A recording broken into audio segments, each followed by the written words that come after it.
إن الحمد لله نحمده ونستعينه ونستغفره ونعوذ بالله من شرور أنفسنا ومن سيئات أعمالنا من يهده الله فلا مضل له ومن يضلله فلا هادي له وأشهد أن لا إله إلا الله وأشهد أن محمدا عبده ورسوله لا نبي بعده اللهم صل وسلم وبارك وعنهم على نبينا محمد وعلى آله وصحبه ومن سار على نهجه ومن جاهد بجهاده واهتدى بهديه واستنى بسنته وتمسك بها إلى يوم الميعاد أما بعد أيها الناس أوصيكم أولا وإياي بتقوى الله فقد فاز المتقون يا أيها الذين آمنوا اتقوا الله حق تقاته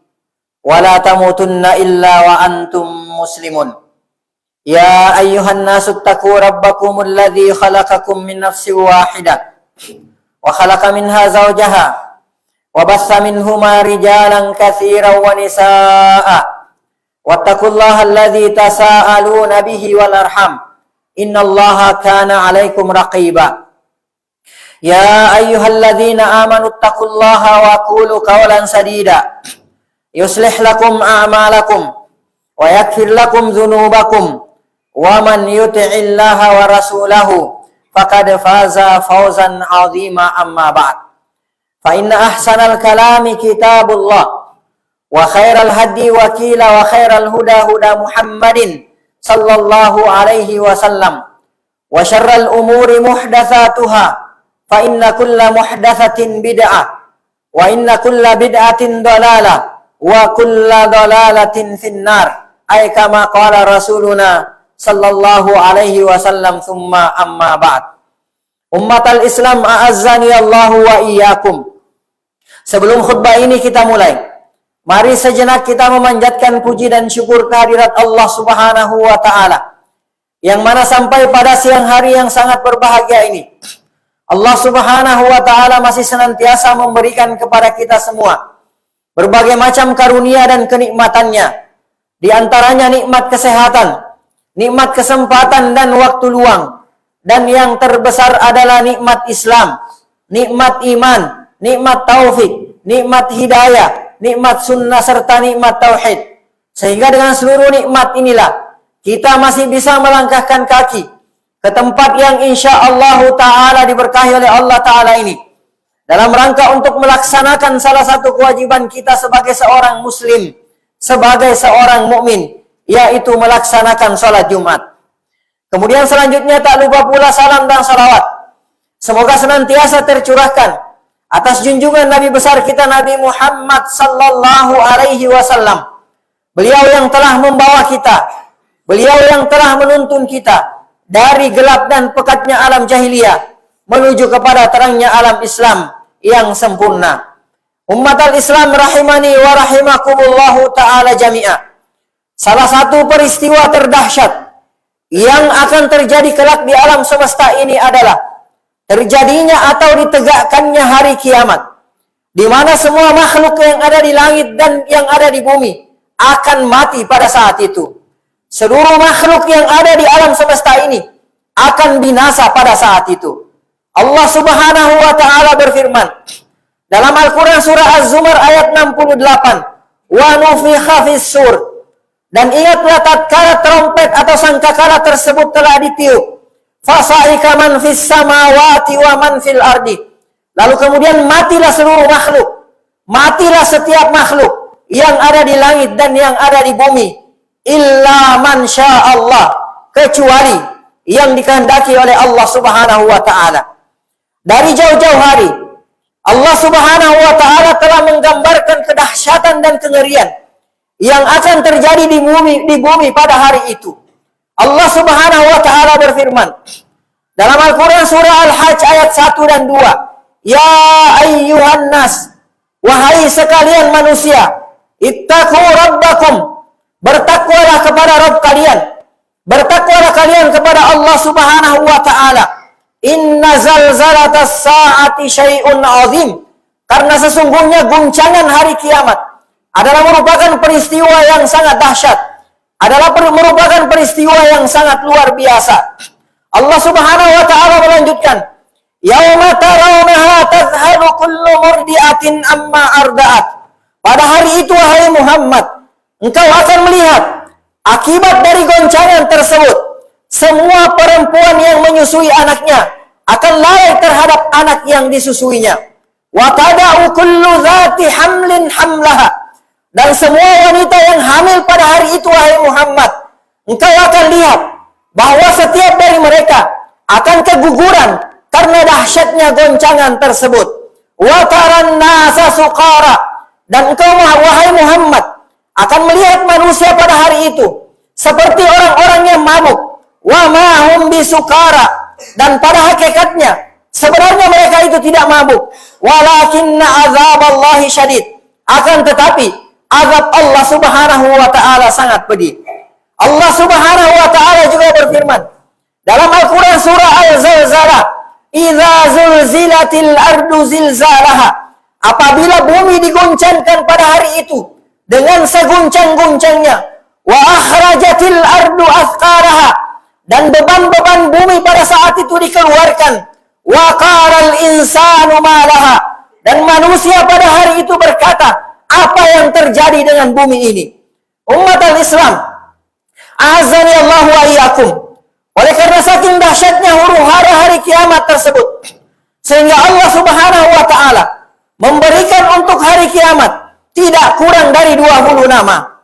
Umat al-Islam, di antara peristiwa yang sangat dahsyat yang kelak pasti akan kita alami pada hari kiamat adalah kelak kita akan dikumpulkan oleh Allah Subhanahu wa taala di padang mahsyar dalam keadaan hufatan, uratan gurla, tidak memakai alas kaki, tidak berpakaian, dan dalam kondisi tidak dikhitan.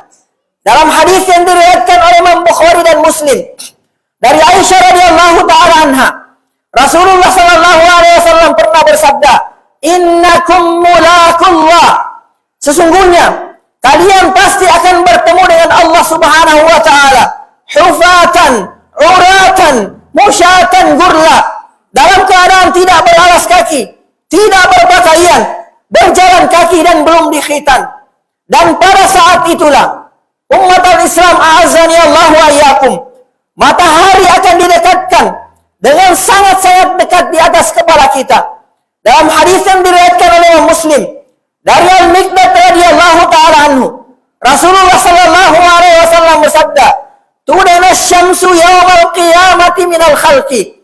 Kelak pada hari kemudian, ketika manusia semua telah dibangkitkan, maka matahari didekatkan di atas kepala makhluk hatta takuna minhum kamiqdari milin, sehingga kata Rasulullah sallallahu alaihi wasallam, jarak matahari tinggal sejauh 1 mil saja dari atas kepala mereka.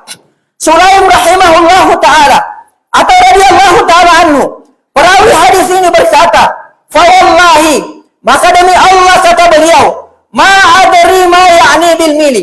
Aku tidak mengetahui dengan jelas apa yang dimaksudkan oleh Rasulullah sallallahu alaihi wasallam dengan 1 mil. Amasafatal ardi. Apakah yang dimaksudkan oleh Rasulullah? 1 mil itu adalah jarak yang kita kenal di bumi ini. Amil milalladzi tuktahadu bihil ain. Apakah yang dimaksudkan oleh Rasulullah sallallahu alaihi wasallam? 1 mil itu adalah alat untuk bercelat. Kemudian Rasulullah sallallahu alaihi wasallam menjelaskan kengerian pada hari itu. Fayakunun nasu ala qadri amalihim fil araq. Kata Rasulullah sallallahu alaihi wasallam, sehingga manusia pada hari itu tersiksa dengan keringatnya sesuai dengan kadar amalannya dahulu di dunia. Kata Rasulullah, "Faminhum man yakunu ila ka'baihi." Maka di antara mereka, kata beliau, ada yang keringatnya sampai kepada kedua mata kakinya. Wa minhum man yakunu ila rukbataihi. Dan di antara mereka manusia, ada yang tersiksa dengan keringatnya sampai kepada kedua lututnya. Wa minhum, kata Rasulullah, dan di antara mereka, man yakunu ila haqwaihi, ada yang tersiksa dengan keringatnya sampai kepada pinggangnya.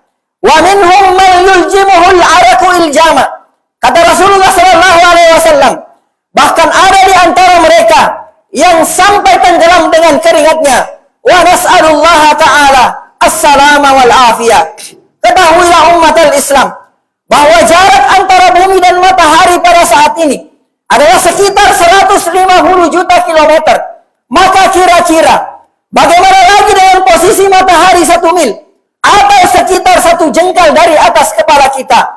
Namun ternyata umat al-Islam di saat panas yang sangat maha dahsyat tersebut, ada beberapa golongan yang akan dilindungi oleh Allah Subhanahu wa Ta'ala di bawah naungan arasy-Nya sampai Allah Subhanahu wa Ta'ala mengadili seluruh manusia. Dalam hadis yang diriwayatkan oleh Imam Bukhari dan Muslim dari Abi Hurairah radhiyallahu taala anhu, Rasulullah sallallahu alaihi wasallam bersabda, "Sab'atun yudhilluhumullah yudhilluhumullahu fi dhilli yauma la dhilla illa dhillu." Kata Rasulullah sallallahu alaihi wasallam, ada 7 golongan yang kelak akan dilindungi oleh Allah Subhanahu wa Ta'ala, yang kelak akan dinaungi oleh Allah Subhanahu wa Ta'ala di bawah naungan arasy-Nya. Kata Rasulullah sallallahu alaihi wasallam, pada hari tersebut tidak ada naungan, tidak ada perlindungan kecuali naungan dan perlindungan Allah Subhanahu wa Ta'ala. Yang pertama kata Rasulullah sallallahu alaihi wasallam, al-imamul adil, pemimpin yang adil. Kemudian yang kedua kata Rasulullah sallallahu alaihi wasallam, wa syabun nasha'a fi ibadatillah, dan seorang pemuda yang tumbuh dan berkembang di bawah ketaatan kepada Allah Subhanahu wa Ta'ala. Dan golongan yang ketiga kata Rasulullah sallallahu alaihi wasallam adalah wa rajulun qalbuhu mu'allaqun bil masajid, dan seorang laki-laki yang hatinya terpaut dengan masjid. Dan yang keempat kata beliau, wa rajulani tahabba fillah, dan 2 orang yang saling mencintai karena Allah Subhanahu wa Ta'ala, saling mencintai di atas Allah Subhanahu wa Ta'ala. Ijtama'a alaihi, keduanya berkumpul karena Allah Subhanahu wa Ta'ala. Wa tafarraqa alaihi, dan kalaupun keduanya harus berpisah, maka keduanya berpisah karena Allah Subhanahu wa Ta'ala. Yang kelima kata Rasulullah sallallahu alaihi wasallam adalah wa rajulun da'at sumra'atun dzatu mansibin wa jamalin, dan seorang laki-laki yang diajak berzina oleh seorang yang cantik dan mempunyai kedudukan. Faqala, lalu kemudian dia berkata, inni akhafullah, sesungguhnya aku tidak melakukan itu karena aku takut kepada Allah Subhanahu wa Ta'ala. Yang keenam kata Rasulullah sallallahu alaihi wasallam, wa rajulun tasaddaqa bi sadaqatin, seseorang yang bersedekah dengan suatu sedekah, fa akhfaha, lalu kemudian dia menyembunyikan sedekahnya tersebut, hatta la ta'lama shimaluhu, sampai tangan kirinya pun tidak mengetahui sedekahnya tersebut, ma tunfiqu yaminuhu, apa yang disedekahkan oleh tangan kanannya. Dan yang ketujuh atau yang terakhir kata Rasulullah sallallahu alaihi wasallam adalah wa rajulun, seorang laki-laki, zakarallaha khalian, yang berzikir kepada Allah Subhanahu wa Ta'ala dalam kesendiriannya, mengingat Allah Subhanahu wa Ta'ala dalam kesendiriannya. Fafadat ainahu, lalu kemudian air matanya pun bercucuran. Umat al-Islam, a'azzani Allah wa iyyakum, pemimpin yang adil kepada rakyatnya, yang memelihara hak-hak mereka, memperhatikan maslahat mereka, dan berhukum dengan syariat Allah Subhanahu wa Ta'ala. Maka pemimpin semacam inilah yang mewujudkan kemaslahan agama dan dunia, yang layak mendapatkan perlindungan kelak dari Allah Subhanahu wa Ta'ala di bawah arasy-Nya. Demikian pula dengan seorang pemuda yang tumbuh dan berkembang dalam keadaan beribadah kepada Allah Subhanahu wa Ta'ala, yang pada umumnya seseorang saat masa mudanya lebih condong kepada kejahatan, kemaksiatan, dan perbuatan-perbuatan yang melanggar syariat. Namun di masa mudanya ia justru memilih mengekang hawa nafsunya dan beribadah kepada Allah Subhanahu wa Ta'ala. Maka wajar jika pemuda seperti inilah yang akan dilindungi oleh Allah Subhanahu wa Ta'ala kelak di bawah naungan arasy-Nya. Dalam sebuah hadis dari Salman Al-Farisi radhiyallahu taala anhu disebutkan bahwa afna syababahu wa nasyatahu, ia menghabiskan masa muda dan ketekungannya fi ibadatillah, dalam rangka beribadah kepada Allah Subhanahu wa Ta'ala. Umat al-Islam, yang ketiga adalah seseorang laki-laki yang hatinya terpaut dengan masjid, orang yang sangat mencintai dan terikat dengan masjid, sering menetap di masjid, senantiasa melaksanakan sholat wajib secara berjamaah di masjid, menunggu waktu sholat berikutnya setelah melaksanakan sholat. Dalam riwayat Imam At-Tirmidzi disebutkan, wa rajulun kana qalbuhu mu'allakan bil masjid. Dan seseorang yang terpaut hatinya di masjid, idza kharaja minhu, apabila dia keluar dari masjid tersebut, hatta ya'uda ilai, sampai dia kembali kepada masjid tersebut. Umat al-Islam, azani Allah wa iyyakum.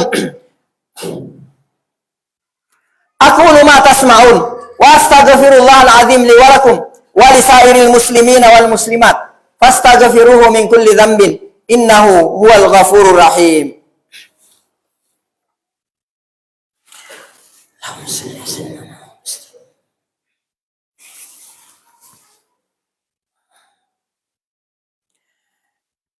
Alhamdulillahi hamdan katsiran tayyiban mubarakan fi kama yuhibbu rabbuna wa yarda. Wa asyhadu an la ilaha illallah wa asyhadu anna Muhammadan abduhu wa rasuluhu la nabiyya ba'da. Allahumma salli wa sallim wa barik wa an'im ala nabiyyina Muhammad wa ala alihi wa sahbihi wa man sara ala nahjihi wa man jahada bi jihadihi wa ihtada bi hadihi wa istanna bi sunnatihi wa tamassaka biha ila yaumil mi'ad wa ba'd.